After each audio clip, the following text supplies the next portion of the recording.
Kamu cuma aib keluarga. Hidupmu memalukan. Perempuan itu pernah diusir dari rumahnya sendiri. Ayahnya menatapnya dengan penuh hinaan dan berkata, "Kamu cuma aib keluarga, hidupmu memalukan." Ibunya bahkan menutup pintu di depan wajahnya, seolah keberadaannya adalah kesalahan besar. Tapi bertahun-tahun kemudian, keluarga itu datang ke sebuah gedung mewah untuk memohon bantuan bisnis.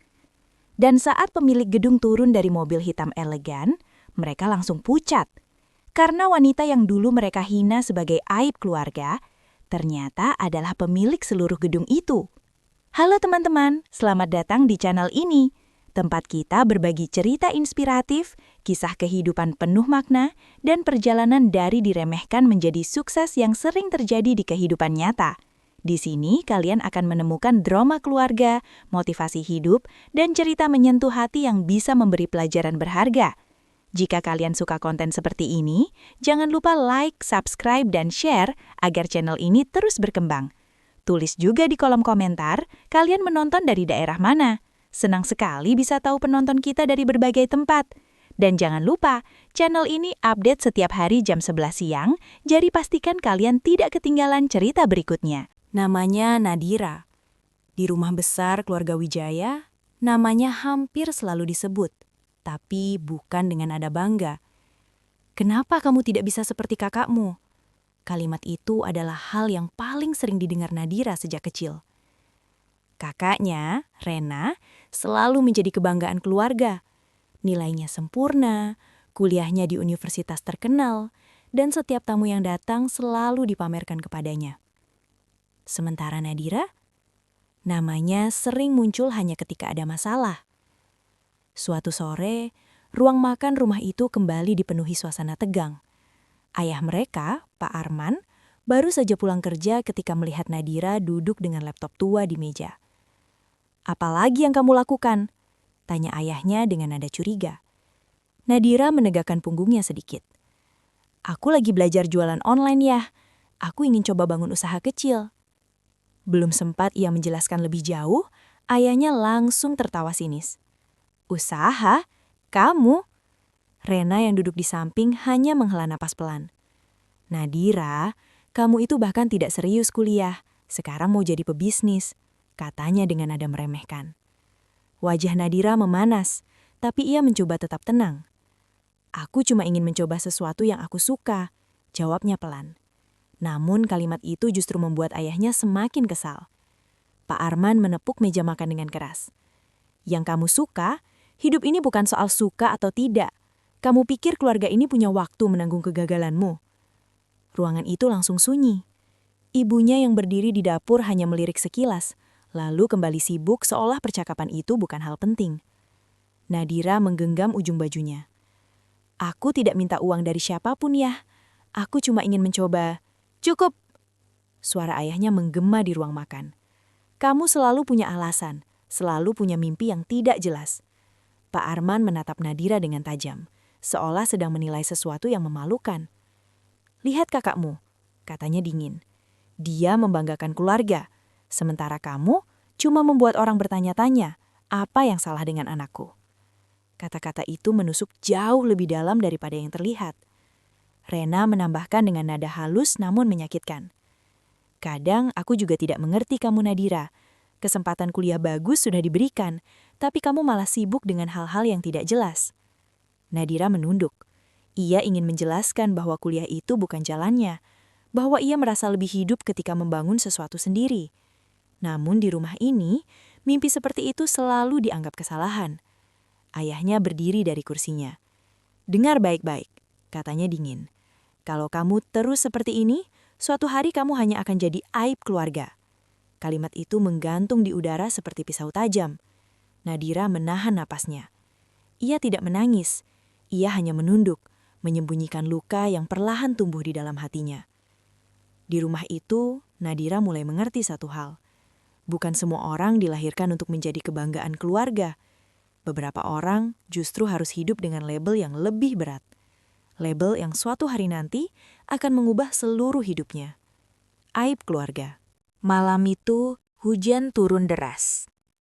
Angin membuat jendela rumah keluarga Wijaya bergetar pelan. Tetapi di ruang tamu, suasana jauh lebih dingin daripada cuaca di luar. Nadira berdiri di tengah ruangan dengan wajah pucat. Di tangannya, ada map berisi rencana bisnis kecil yang selama ini ia kerjakan diam-diam. Ia baru saja memberanikan diri berbicara. "Ayah, aku sudah memutuskan." Pak Arman yang sedang membaca koran perlahan menurunkannya. "Memutuskan apa lagi?" tanyanya datar. Nadira menarik napas panjang. "Aku mau berhenti kuliah.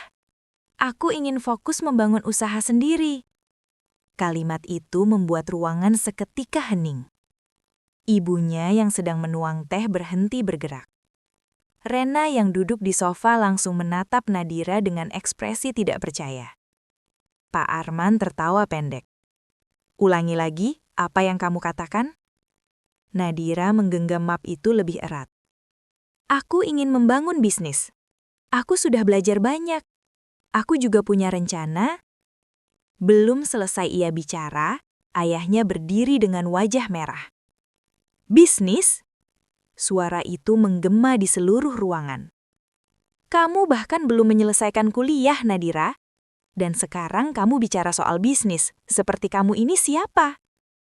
"Ayah, aku sudah memikirkan ini lama." "Tidak," potong Pak Arman keras.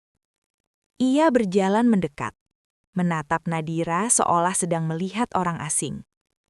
"Kamu tahu berapa banyak orang yang bermimpi kuliah di tempatmu sekarang?" Nadira menelan ludah. "Aku tahu ya, tapi itu bukan jalanku." Kalimat itu seperti menyalakan api. Pak Arman menepuk meja dengan keras. "Jalanmu? Kamu bahkan tidak tahu arah hidupmu." Rena menggeleng pelan. "Kadang aku benar-benar tidak mengerti kamu, Nadira. Semua kesempatan sudah ada, tapi kamu malah menyia-nyiakannya." Nadira menatap kakaknya dengan mata berkaca. "Aku tidak menyia-nyiakan apapun. Aku cuma ingin hidup dengan caraku sendiri." Ibunya akhirnya ikut bicara. Suaranya dingin. "Caramu sendiri selalu berakhir dengan masalah." Kalimat itu membuat dada Nadira terasa sesak. Ia membuka map di tangannya dan meletakkannya di meja. "Aku sudah buat rencana usaha.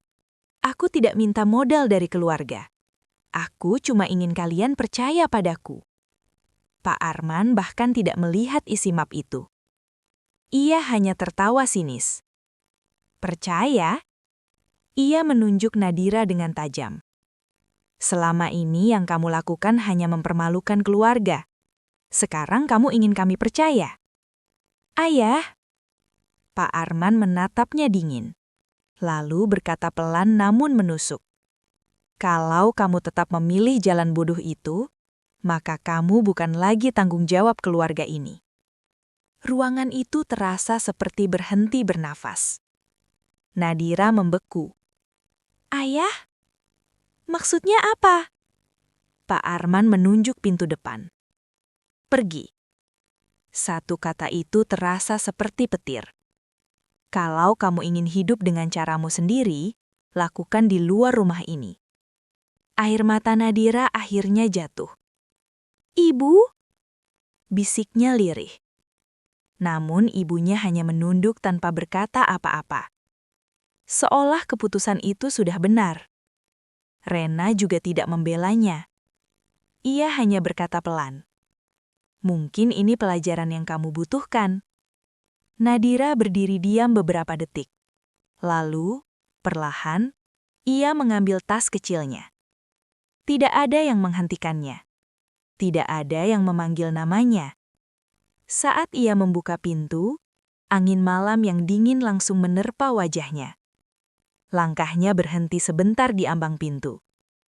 Dengan suara bergetar, ia berkata, "Suatu hari nanti, aku akan membuktikan kalau aku bukan aib keluarga." Namun tidak ada jawaban dari dalam rumah. Pintu itu akhirnya tertutup di belakangnya. Dan untuk pertama kalinya dalam hidupnya, Nadira berdiri sendirian di dunia yang luas dan dingin. Dengan satu tas dan satu hati yang baru saja dihancurkan oleh keluarganya sendiri. Malam pertama setelah diusir dari rumah, Nadira duduk sendirian di bangku halte bus yang hampir kosong. Lampu jalan berkedip-redup.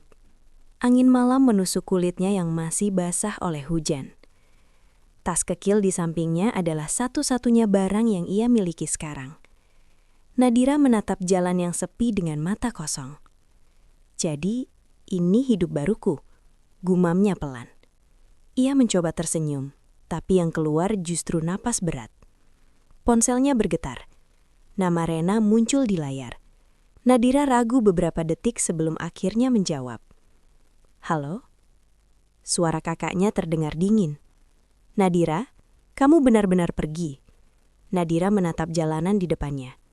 Iya. Hening beberapa detik. Lalu Rena berkata dengan nada datar. Ayah sangat marah. Kamu tahu itu. Nadira tersenyum pahit. Sepertinya itu bukan hal baru. Rena menghela napas. Kamu masih bisa kembali kalau kamu minta maaf dan lanjut kuliah. Kalimat itu menusuk hati Nadira. Ia menggenggam ponselnya lebih erat. Aku tidak pergi untuk kembali, Kak. Jangan keras kepala, jawab Rena cepat. Dunia tidak semudah yang kamu pikirkan. Nadira menatap lampu jalan yang bergetar ditiup angin. Aku tahu. Kalau begitu, pulanglah. Nadira menutup matanya sebentar. Ia ingin mencoba sekali saja, hidup tanpa dianggap gagal. Hening panjang. Akhirnya Rena berkata pelan. Kalau kamu jatuh nanti, jangan bilang kami tidak memperingatkanmu. Telepon itu terputus. Nadira menatap layar ponselnya lama. Lalu ia tertawa kecil. Tawa yang hampir terdengar seperti tangisan. Hari-hari berikutnya tidak mudah. Nadira menyewa kamar kos kecil yang bahkan lebih sempit dari kamar mandi rumah lamanya. Dindingnya lembab.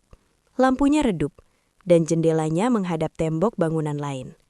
Tapi disitulah hidup barunya bermula. Siang hari ia bekerja di sebuah toko kecil sebagai kasir. Malam hari ia duduk di lantai kamar kosnya dengan laptop tua. Belajar, membaca, mencoba memahami dunia bisnis, investasi kecil, dan cara membangun usaha dari nol. Suatu malam, pemilik toko tempatnya bekerja melihatnya masih duduk di kasir setelah toko tutup. Masih di sini? Tanya pria paruh baya itu. Nadira mengangguk. Aku lagi belajar jualan online, Pak. Pria itu tertawa kecil. Kamu kerja dari pagi sampai malam masih sempat belajar. Nadira tersenyum lelah.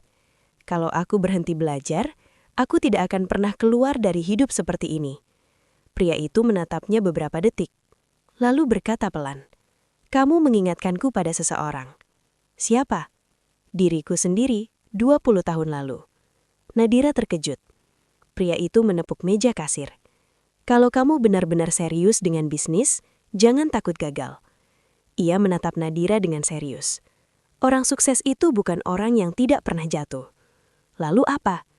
Orang yang selalu berdiri lagi, bahkan ketika semua orang sudah berhenti percaya padanya. Kalimat itu menempel kuat di pikiran Nadira.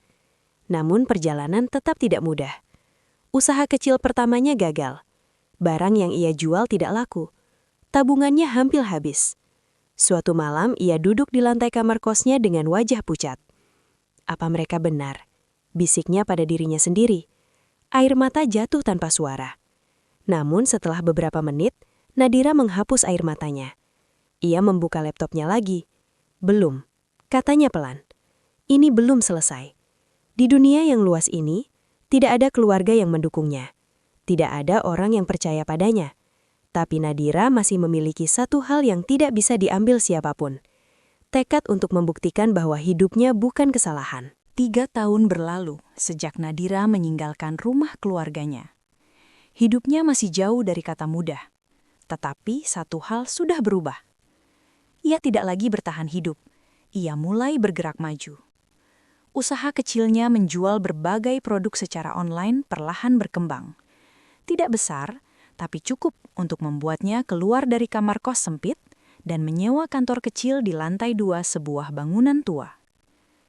Namun suatu sore, sesuatu yang tidak terduga terjadi. Nadira sedang berjalan pulang ketika matanya tertarik pada sebuah bangunan besar di ujung jalan. Gedung itu tampak seperti peninggalan masa lalu.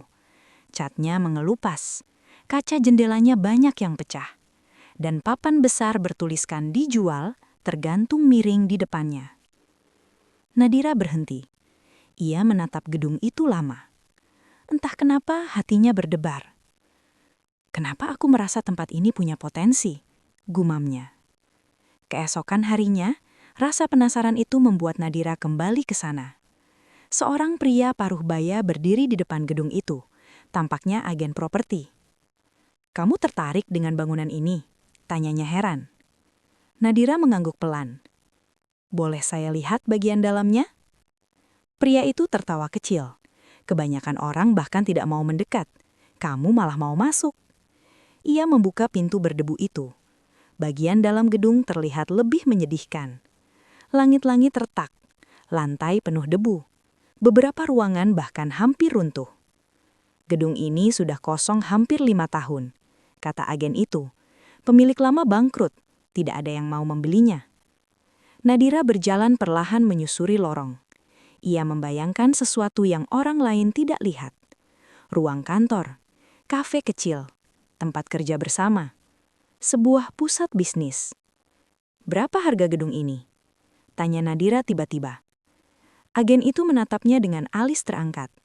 "Kamu serius?" "Iya." Pria itu menyebut angka. Angka itu membuat Nadira terdiam. Itu hampir seluruh tabungannya. Bahkan masih kurang. Agen itu menggeleng. "Bangunan ini terlalu besar untuk investor kecil. Biasanya yang beli perusahaan besar." Nadira menatap bangunan itu sekali lagi. Hatinya berdebat. Ini gila, ini berisiko. Namun suara lain di dalam dirinya berkata sesuatu yang berbeda. Ini kesempatan. "Apa gedung ini masih bisa dinegosiasikan?" tanya Nadira. Agen itu tertawa lagi. "Kamu benar-benar serius?" Nadira menatapnya dengan penuh keyakinan. "Kalau saya bisa mengumpulkan uangnya, saya ingin membelinya." Beberapa minggu berikutnya menjadi masa paling menegangkan dalam hidupnya. Nadira menghitung semua tabungannya. Masih kurang. Ia menghubungi satu-satunya orang yang pernah percaya padanya, pemilik toko tempat ia dulu bekerja. Pria itu mendengarkan ceritanya dengan wajah serius. "Kamu ingin membeli gedung," katanya tidak percaya. Nadira mengangguk. Ia tahu ini gila, Pak. Pria itu menatap Nadira lama. "Kamu yakin?" "Sangat yakin." Pria itu akhirnya tersenyum kecil. "Kamu memang gila, tapi aku suka keberanian itu." Ia membuka laci meja dan mengeluarkan sebuah dokumen. "Anggap ini pinjaman, tapi satu syarat." Nadira menatapnya tegang. "Apa syaratnya?" Pria itu berkata pelan. "Jangan pernah menyerah di tengah jalan." Mata Nadira mulai berkaca. "Aku tidak akan menyerah." Beberapa hari kemudian, Nadira berdiri di depan gedung tua itu lagi. Kali ini dengan sebuah kontrak di tangannya. Tangannya sedikit gemetar saat menandatangani dokumen itu. Saat pena menyentuh kertas, agen properti berkata, "Selamat." Nadira menatap bangunan besar yang sekarang menjadi miliknya. Gedung yang orang lain anggap beban. Gedung yang hampir runtuh. Namun bagi Nadira, ini bukan bangunan rusak. Ini adalah awal dari sesuatu yang besar. Dan tanpa ia sadari, keputusan gila itu akan mengubah seluruh hidupnya. Hari pertama Nadira benar-benar memiliki gedung itu terasa seperti mimpi. Namun mimpi itu cepat berubah menjadi kenyataan yang jauh lebih berat. Ketika ia berdiri di tengah bangunan kosong itu bersama beberapa pekerja renovasi, salah satu dari mereka menggeleng sambil melihat dinding yang retak. "Bu, saya harus jujur," kata mandor bangunan itu. "Gedung ini kondisinya lebih parah dari yang terlihat." Nadira menelan ludah. "Seberapa parah?" Pria itu menunjuk langit-langit yang retak panjang. "Kalau mau dipakai lagi, hampir semuanya harus diperbaiki." Ia berhenti sejenak sebelum menambahkan. "Biayanya tidak sedikit." Kalimat itu membuat dada Nadira terasa berat. tabungannya hampir habis hanya untuk membeli gedung ini. Namun ia mencoba tetap tenang. Kalau dikerjakan bertahap, apakah masih bisa diselamatkan? Tanyanya. Mandor itu menatapnya beberapa detik sebelum akhirnya mengangguk. Bisa, tapi butuh waktu dan kesabaran. Nadira tersenyum kecil. Waktu aku punya, kesabaran juga. Renovasi dimulai dengan perlahan. Setiap hari Nadira datang lebih pagi dari semua pekerja. Ia membersihkan debu, mencatat pengeluaran, bahkan kadang ikut mengangkat bahan bangunan. Suatu siang, salah satu pekerja berkata sambil tertawa. Jarang ada pemilik gedung ikut kerja begini. Nadira tersenyum sambil menyeka keringatnya. Kalau aku tidak turun tangan, gedung ini tidak akan pernah selesai. Namun perjalanan itu tidak selalu berjalan mulus. Suatu malam, Nadira duduk sendirian di lantai kantor kecilnya. Tumpukan tagihan ada di meja. Ia menghitung lagi dan lagi. Uangnya hampir habis. Kalau seperti ini, renovasi bisa berhenti di tengah jalan, gumamnya pelan. Ponselnya bergetar. Pesan dari mandor bangunan masuk. Besok kita harus pesan material lagi. Nadira menutup wajahnya dengan kedua tangan. Kenapa semuanya terasa begitu berat? Namun setelah beberapa menit, ia mengangkat kepalanya lagi. Ia membuka laptopnya. Mulai menghubungi calon penyewa kecil, kafe, kantor startup, dan usaha kecil lain yang mungkin tertarik. Hari-hari berikutnya ia habiskan untuk menawarkan ide besarnya. Banyak yang menolak. Gedung itu terlalu tua, lokasinya belum menarik, risikonya terlalu besar. Setiap penolakan terasa seperti pukulan. Namun suatu sore, seorang pemilik kafe kecil datang melihat tempat itu. Pria muda itu melihat sekeliling dengan penasaran. "Kamu yakin tempat ini bisa ramai?" Tanyanya. Nadira menatap ruangan kosong itu dengan keyakinan.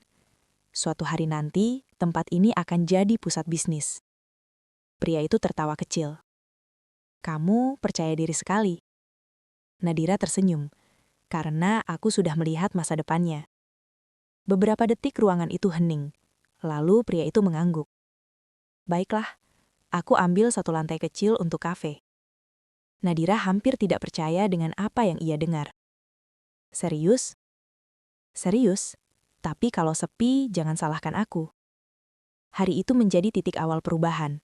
Sedikit demi sedikit penyewa lain mulai datang. Kafe kecil dibuka. Ruang kantor mulai terisi. Coworking space mulai ramai oleh anak muda yang bekerja. Gedung yang dulu penuh debu perlahan berubah. Lampu-lampu baru menyala di malam hari. Orang-orang mulai datang dan pergi. Suatu malam, Nadira berdiri di depan gedung itu. Ia menatap papan nama baru yang terpasang di atas pintu masuk. Lampu kota memantul di kaca jendela yang sekarang bersih. Mandor bangunan berdiri di sampingnya sambil tersenyum. "Bu Nadira, siapa sangka gedung tua ini bisa berubah seperti ini?" Nadira menatap gedung itu dengan mata berkaca. Bukan gedungnya yang berubah. Lalu apa? Nadira tersenyum pelan. Kesempatan yang dulu tidak ada, sekarang akhirnya muncul. Gedung itu mulai dikenal orang. Bisnis kecil berkembang di dalamnya. Dan perlahan-lahan, bangunan yang dulu hampir runtuh itu berubah menjadi ikon bisnis baru di kota. Namun satu hal masih belum diketahui banyak orang. Tidak ada yang benar-benar tahu siapa pemilik gedung itu. Nadira selalu datang diam-diam dan pergi tanpa banyak sorotan.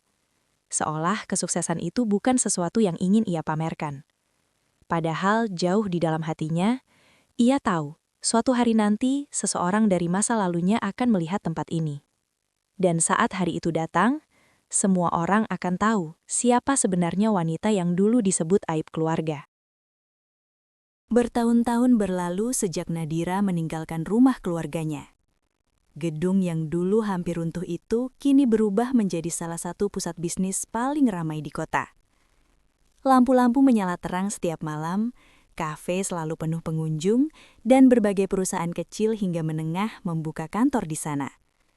Namun, di tempat lain, kehidupan keluarga Wijaya justru berjalan berlawanan. Di ruang rapat kantor keluarga mereka, suasana terasa tegang. Pak Arman duduk di kursi utama dengan wajah kusut. Tumpukan laporan keuangan ada di depan mejanya. Penjualan turun lagi?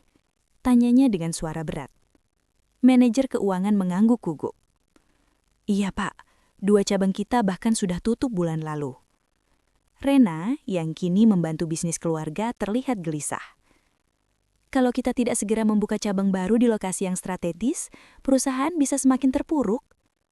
Pak Arman menghela napas panjang. Masalahnya, kita tidak punya lokasi yang cukup ramai. Manajer itu ragu-ragu sebelum berkata, sebenarnya ada satu tempat yang sedang sangat populer sekarang. Di mana? Tanya Pak Arman cepat. Gedung bisnis baru di pusat kota. Rena langsung menoleh. Oh, gedung yang sering muncul di berita bisnis itu. Manajer itu mengangguk. Banyak startup, kafe, dan kantor baru di sana. Pengunjungnya ramai setiap hari. Pak Arman menatap laporan di tangannya. Siapa pemilik gedung itu? Manajer itu menggeleng. Tidak banyak yang tahu, pemiliknya jarang muncul, semua urusan biasanya lewat manajemen. Rena menyandarkan punggungnya ke kursi. Kalau begitu, kita harus coba menyewa tempat di sana. Pak Arman berpikir beberapa detik sebelum akhirnya mengangguk. Hubungi manajemennya, atur pertemuan. Beberapa hari kemudian, mobil keluarga Wijaya berhenti tepat di depan gedung besar itu. Pak Arman keluar dari mobil dan menatap bangunan megah itu dengan kagum. Tempat ini jauh lebih bagus dari yang kubayangkan, gumamnya. Rena juga melihat sekeliling. Kafe ramai, orang-orang berjalan dengan laptop di tangan. Beberapa perusahaan besar bahkan memasang logo mereka di jendela lantai atas. Tidak heran tempat ini cepat terkenal, kata Rena. Manajer yang menemani mereka menunjuk pintu masuk utama. Kita akan bertemu pemiliknya di ruang meeting lantai atas. Pak Arman mengangguk. Baik. Namun beberapa menit berlalu, ruangan itu terasa semakin sunyi. Rena mengetuk meja dengan jarinya. Aneh juga, kenapa pemilik gedung ini jarang muncul? Manajer kita menjawab. Katanya orangnya sangat tertutup. Pak Arman bersandar di kursinya. Kadang orang sukses memang seperti itu. Ia tidak tahu betapa dekatnya ia dengan kebenaran yang selama ini tidak pernah ia bayangkan. Di luar ruangan langkah seseorang terdengar mendekat. Suara sepatu itu bergema di lorong. Perlahan, langkah itu berhenti tepat di depan pintu ruang meeting. Pegangan pintu bergerak, dan dalam beberapa detik, masa lalu yang pernah mereka tinggalkan akan kembali, berdiri tepat di depan mereka. Pintu ruang meeting itu akhirnya terbuka. Suara engselnya terdengar pelan, namun bagi keluarga Wijaya, suara itu terasa seperti sesuatu yang jauh lebih berat. Seorang wanita melangkah masuk dengan tenang. Langkahnya pelan namun penuh keyakinan. Ia mengenakan setelan kerja sederhana namun elegan. Rambutnya tersusun rapi dan wajahnya memancarkan ketenangan yang sulit dijelaskan. Staf manajemen yang berdiri di samping pintu langsung berkata dengan hormat, Pak Arman, Bu Rena, izinkan saya memperkenalkan pemilik gedung ini. Wanita itu melangkah mendekat ke meja. Lalu staf itu melanjutkan, ini adalah direktur sekaligus pemilik utama gedung ini, Nadira. Waktu terasa berhenti. Pak Arman yang tadi bersandar santai di kursinya langsung berdiri mendadak. Kursinya bergeser keras ke belakang. Nadira, suaranya hampir tidak terdengar. Rena juga membeku di tempat duduknya. Matanya membesar seolah tidak percaya dengan apa yang ia lihat. Wanita di depan mereka tersenyum kecil. Iya, Kak, katanya pelan. Suara itu sama, sangat sama. Rena berdiri perlahan. Tidak mungkin, bisiknya. Nadira menatap mereka dengan tenang. Tidak ada kemarahan di wajahnya. Tidak ada dendam. Hanya ketenangan seseorang yang telah melalui perjalanan panjang. Pak Arman masih terlihat terpaku. Matanya menatap putrinya dari atas sampai bawah seolah mencoba memastikan bahwa ini bukan mimpi. Gedung ini, katanya dengan suara berat. Ia menelan ludah sebelum melanjutkan. Gedung ini milikmu? Nadira mengangguk pelan. Iya ya. Ruangan itu langsung terasa sangat sunyi. Rena menutup mulutnya dengan tangan. Bagaimana? Bagaimana ini bisa terjadi? Nadira duduk di kursi seberang mereka. Gerakannya tenang, seolah situasi ini bukan sesuatu yang mengejutkan baginya.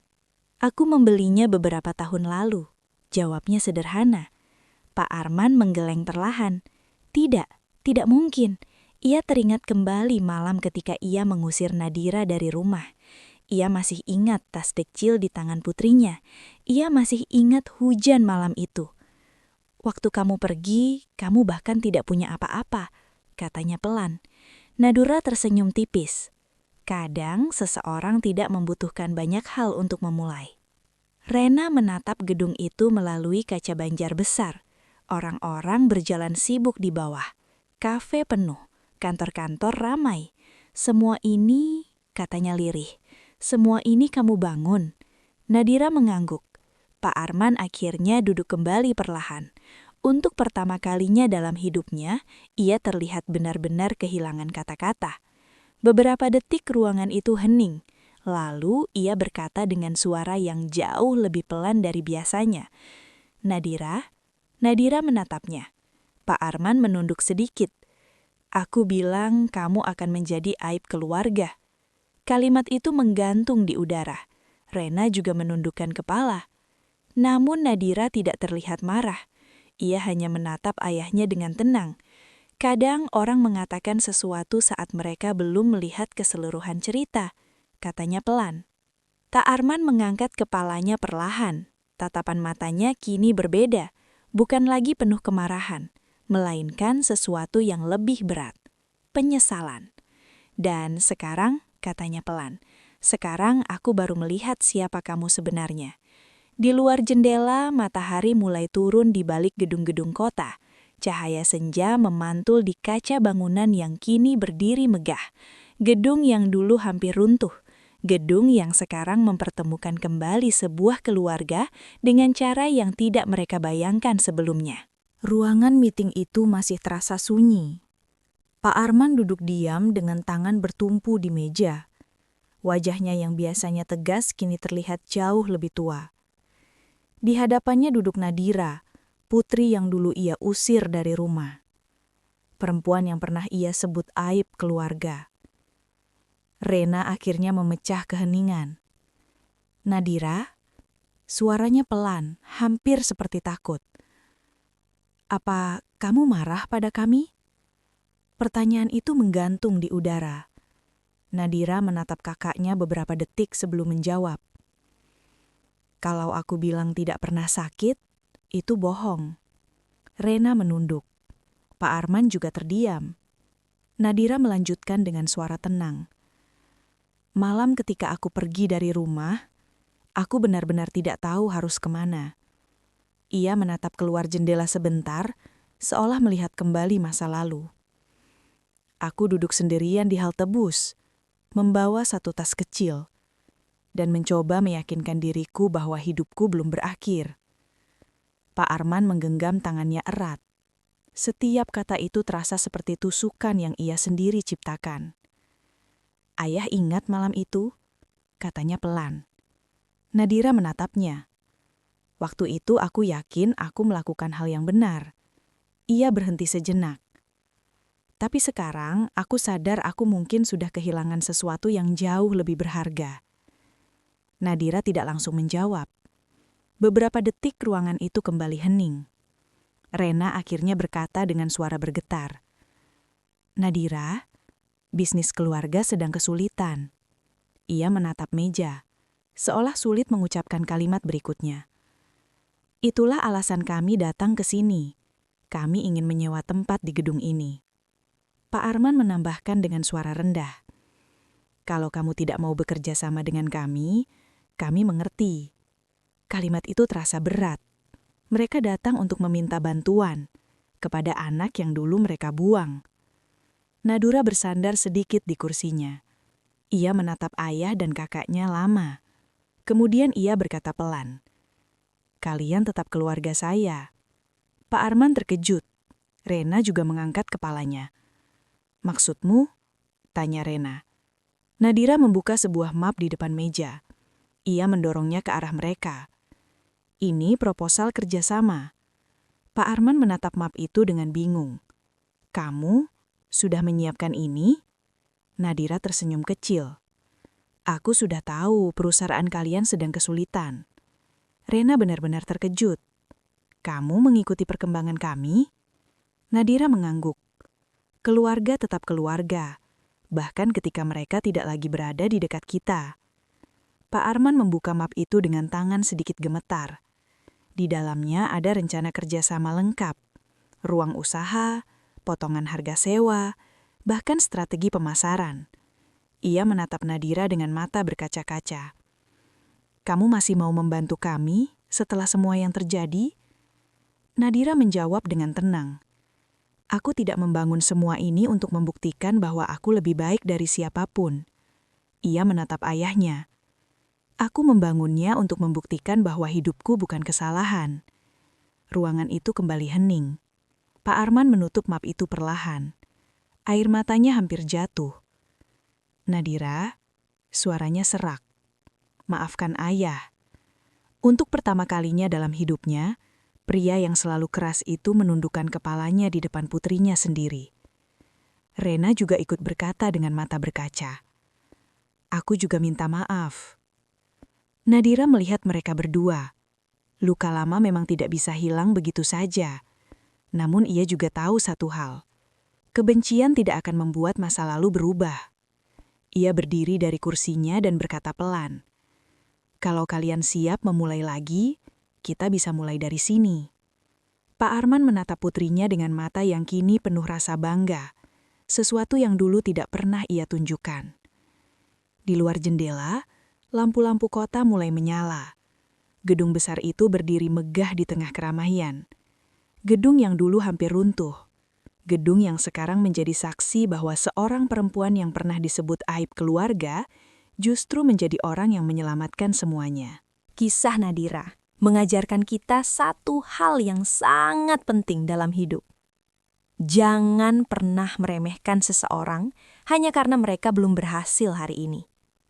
Banyak orang yang dianggap gagal, diremehkan, bahkan disebut aib keluarga. Padahal mereka hanya sedang berjalan di jalan yang berbeda. Kesuksesan sering lahir dari luka, penolakan, dan perjuangan yang tidak terlihat orang lain. Nadira tidak membalas hinaan dengan kebencian.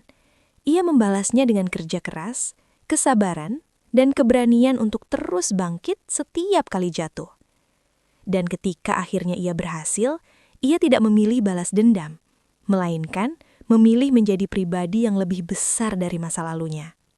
Karena pada akhirnya, kemenangan terbesar bukan hanya tentang sukses, tetapi tentang tetap memiliki hati yang baik setelah melewati banyak luka. Sekarang, kami ingin mendengar pendapat kalian. Menurut kalian, apakah Nadira sudah melakukan hal yang benar dengan tetap membantu keluarganya setelah semua yang terjadi? Tulis pendapat kalian di kolom komentar. Dan jangan lupa juga tulis kalian menonton dari kota atau daerah mana, supaya kita bisa saling menyapa di channel ini. Jika kalian suka cerita inspiratif, kisah perjuangan hidup dan drama kehidupan yang penuh pelajaran, jangan lupa like, subscribe, dan share channel ini. Karena channel ini akan update cerita baru setiap hari jam 11 siang. Terima kasih sudah menonton sampai akhir, dan sampai jumpa di cerita menyentuh berikutnya.